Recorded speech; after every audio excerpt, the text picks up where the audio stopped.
Vidíte dnešný zápas? Ako vidím dnešný zápas? No ja neviem, ako... Ja som sklamaný z toho, aj keď sme vyhrali, lebo my úplne v pohode vedieme 3-0 a máme urobený zápas. A ja neviem, pre mňa je to nepochopiteľné, že to, čo si povieme, tak zrazu prestaneme plniť a proste dovolili sme superovi otočiť stretnutie a uhrali výsledok, ktorý si myslím, že je veľmi priateľný vo odvete. V útorok hráte odvetu v útorok, hej? V útorok hráte odvetu, aká tá bude, ako to bude v tých Košiciach vyzerať? No to je to, že Košice je veľmi horúca pôda a je úplne jedno, čo to je za mužstvo, či to je RCS-ka, či to je Kláštorná alebo Delta, ktorá hrá v úvodzovkách iba druhú ligu.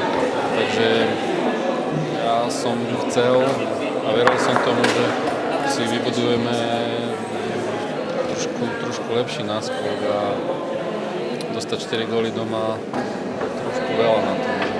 Uvidíme, bude to veľmi ťažký zápas, ale ako neberiem nič iné,